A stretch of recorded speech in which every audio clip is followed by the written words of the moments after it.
Halo semuanya, perkenalkan nama saya Dinda Kartikasari dari Universitas Slamet Riyadi dari Prodi PGSD dengan NPM 245400054. Baik, di sini saya akan menjelaskan apa itu speech delay. Speech delay itu apa sih teman-teman? Jadi, speech delay adalah kondisi di mana si anak mengalami keterlambatan dalam perkembangan kemampuan berbicara dan komunikasi yang sesuai dengan usianya. Speech delay ini dapat mengakibatkan si anak sulit dalam mengucapkan suara, membentuk kata-kata, atau tidak dapat mengungkapkan diri dengan jelas. Jadi ada beberapa tanda-tanda anak ini tuh mengalami speech delay. Pada umumnya, gejala speech delay pada si anak dapat dikenali dengan kurangnya respons si anak terhadap suara pada skala usia. Misalnya, jika si anak jarang terlihat kaget saat mendengar suara keras, atau pada saat usia yang seharusnya dia sudah bisa berbicara dengan jelas, malah dia tuh belum bisa berbicara dengan jelas. Pertanda lain yang dapat menjadi gejala keterlambatan adalah kurangnya respons si anak ketika berinteraksi dengan orang lain. Dilihat dari usianya, beberapa tanda speech delay yang perlu diwaspadai pada si anak, diantaranya pada usia 8 bulan, si anak itu tidak mencari sumber suara entah dari samping, dari belakang, atau dari sekitarnya. Pada memasuki usia 9 bulan, tidak ada respons apabila dipanggil misal. Atau pada usia 9 bulan ini tuh belum ada babbling atau mengoceh misal ba, mama, itu belum ada teman-teman. Nah, ketika memasuki usia 12 atau mungkin 18 bulan, si anak ini tuh belum dapat menyebutkan kata yang bermakna. Yang artinya si anak ini tuh belum mengerti instruksi sederhana dari orang lain. Memasuki usia 24 bulan, tidak dapat mengucapkan kalimat dua kata yang dapat dimengerti. Memasuki usia 3 tahun, belum dapat menyebutkan kalimat 3 atau lebih. Nah, pada usia 4-5 tahun, si anak ini tuh belum dapat menceritakan atau menyebutkan kalimat panjang yang mungkin lebih dari 4 kata.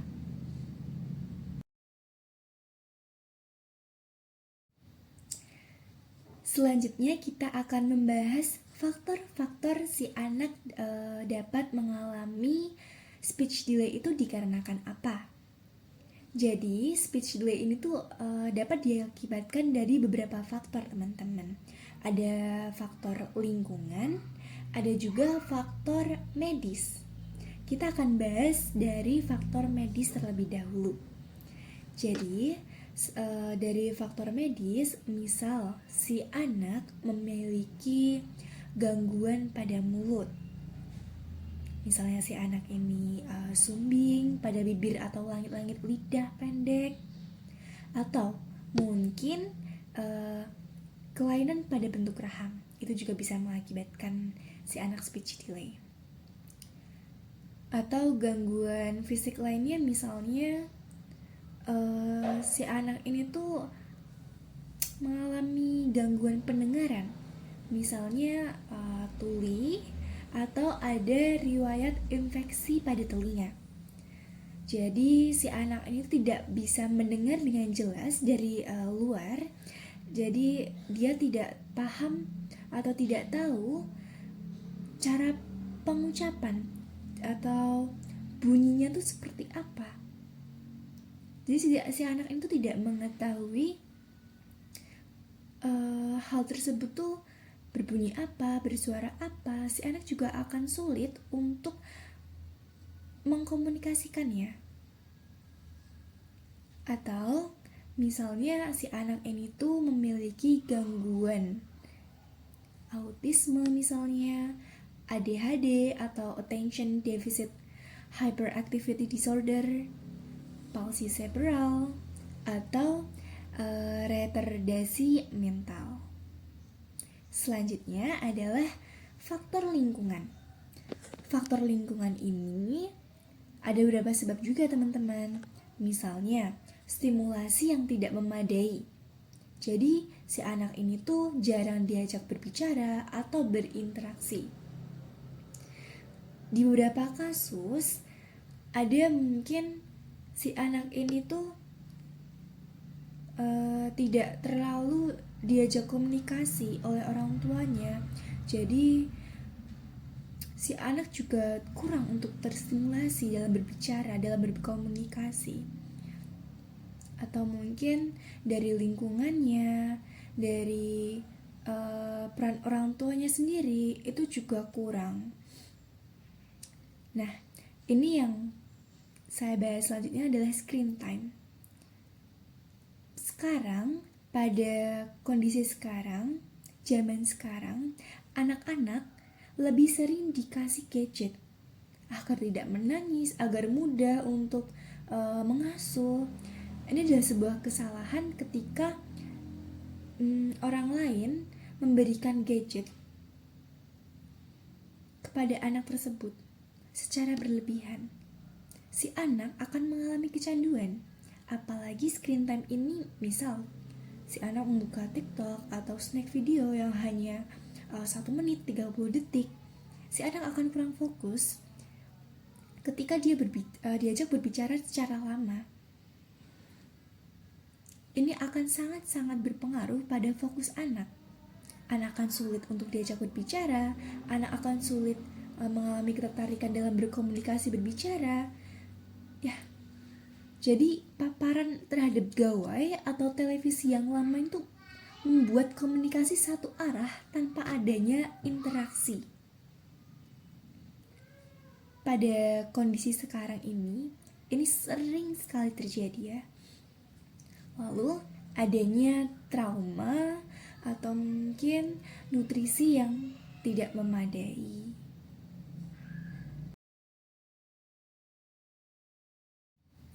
Yang selanjutnya adalah bagaimana cara mencegah speech delay pada anak.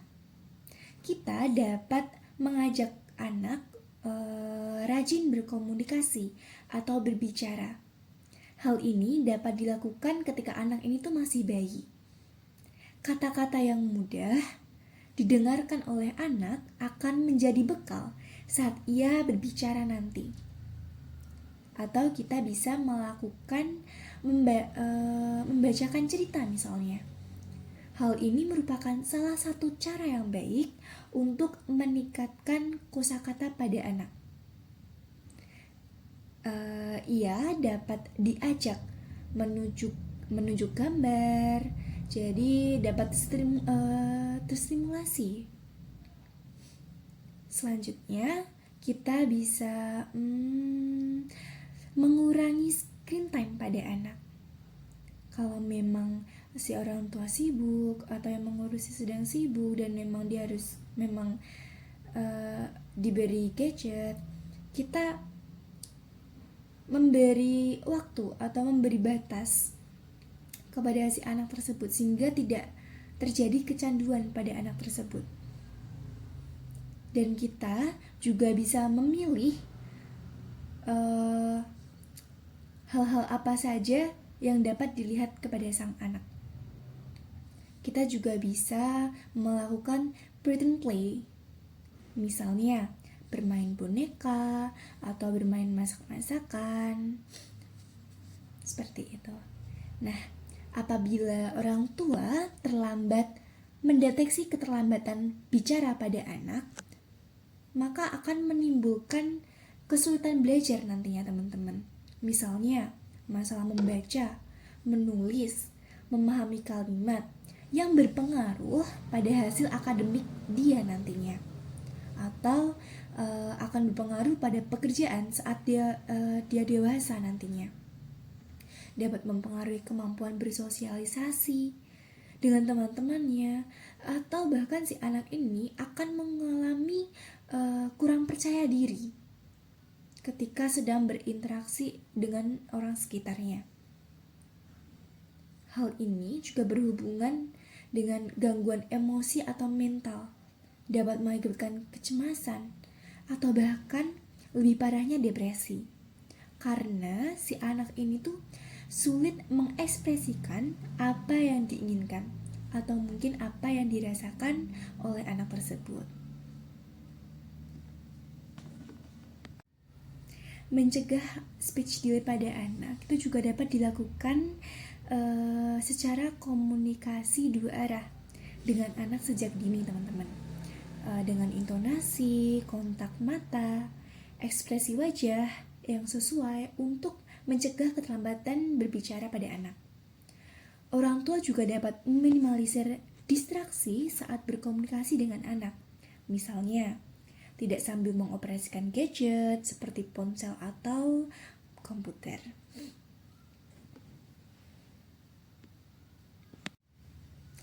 Pantau perkembangan bicara anak sesuai dengan usianya. Apabila ditemukan tanda bahaya, bisa segera dikonsultasikan dengan dokter spesialis anak.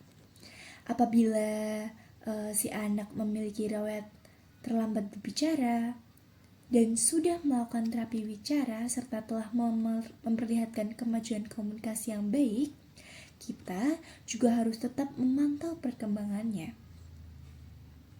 Memperhatikan prestasi akademik si anak, terutama yang berhubungan dengan membaca, menulis, memahami kalimat, perkembangan emosi, hingga mencermati perilaku anak dan hubungan anak dengan teman sebayanya, merupakan beberapa jenis pemantauan yang dapat kita lakukan sebagai orang tua atau sebagai wali dari anak tersebut.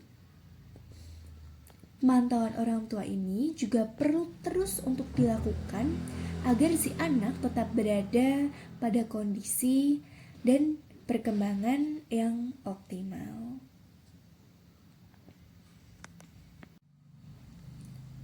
Baik, yang ini bonus ya teman-teman. Saya mau cerita aja. Jadi saya pernah beberapa waktu lalu saya menemukan anak yang bagi saya atau menurut saya anak tersebut mengalami speech delay. Kenapa? Karena pada saat itu si anak berusia sekitar 4-5 tahun.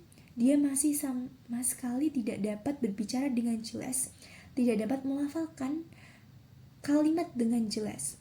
Yang seharusnya dengan usia tersebut, si anak sudah setidaknya mampu bercerita atau mampu ngomong dengan kalimat yang jelas. Setelah saya telusuri pada saat itu, saya amati si anak itu tidak diajak berbicara atau berkomunikasi secara maksimal oleh orang tuanya, oleh keluarganya, ataupun oleh lingkungan sekitarnya. Ditambah lagi dengan screen time yang berlebihan. Peran orang tua dalam mengajak berbicara atau berkomunikasi di sini sangat kurang.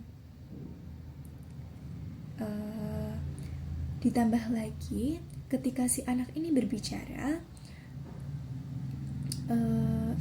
ia melafalkan yang tidak jelas.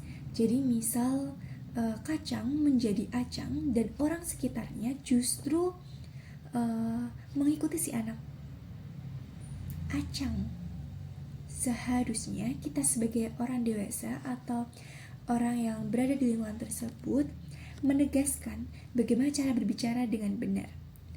Kacang, bukan acang, bukan mengikuti si anak tersebut. Sehingga si anak dapat mengerti, dapat mengikuti kita bagaimana cara berbicara atau melafalkan sebuah benda atau kalimat dengan benar. Hal ini terus-menerus dilakukan sehingga si anak tidak begitu mengerti bagaimana cara berbicara dengan jelas. Dan hal ini justru dibiarkan begitu saja. Itu sangat salah ya teman-teman. Ditambah lagi, si anak itu diberi gadget secara berlebihan. Jadi screen time yang berlebihan itu juga sangat berpengaruh atas penyebab speech delay pada anak tersebut, menurut saya. Yang saya lihat pada saat itu, si anak melihat animasi yang justru animasinya bukan yang melafalkan kalimat dengan jelas atau mungkin berbicara dengan jelas, tetapi animasi yang tidak berbicara sama sekali. Lebih tepatnya berbicara dengan haha hihi hihu gitu doang. Jadi si anak ini tuh tidak paham bagaimana cara berbicara yang benar. Dia malah mengikuti apa yang ada di animasi tersebut.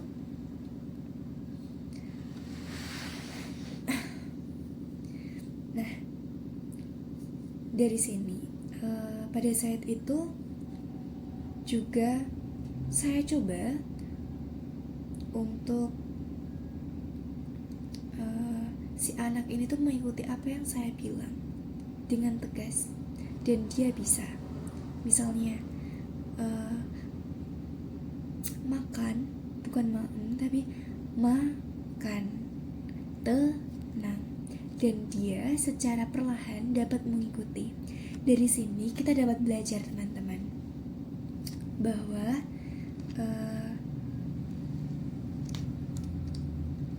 peran orang tua atau peran lingkungan sekitar terhadap tumbuh kembang si anak itu sangat penting.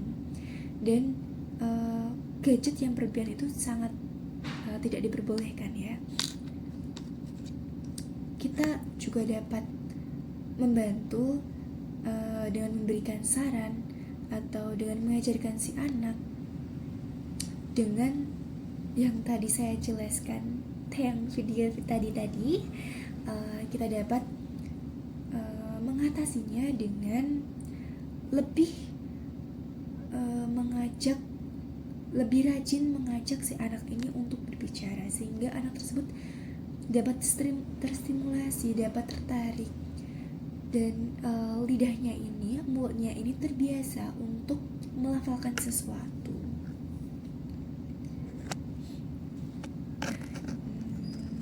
Begitu pencegahannya menurut saya. Semoga dengan video ini teman-teman semua dapat menambah ilmu atau menambah wawasan. Apabila saya ada kalimat atau kata yang mungkin kurang berkenan, atau cara bicara saya yang mungkin terlalu cepat atau bagaimana, atau mungkin kurang jelas, atau ada pelafalan atau ada kata yang mungkin salah, saya mohon maaf. Cukup sampai ini saja penjelasan saya mengenai speech delay. Terima kasih sudah menonton. Dadah.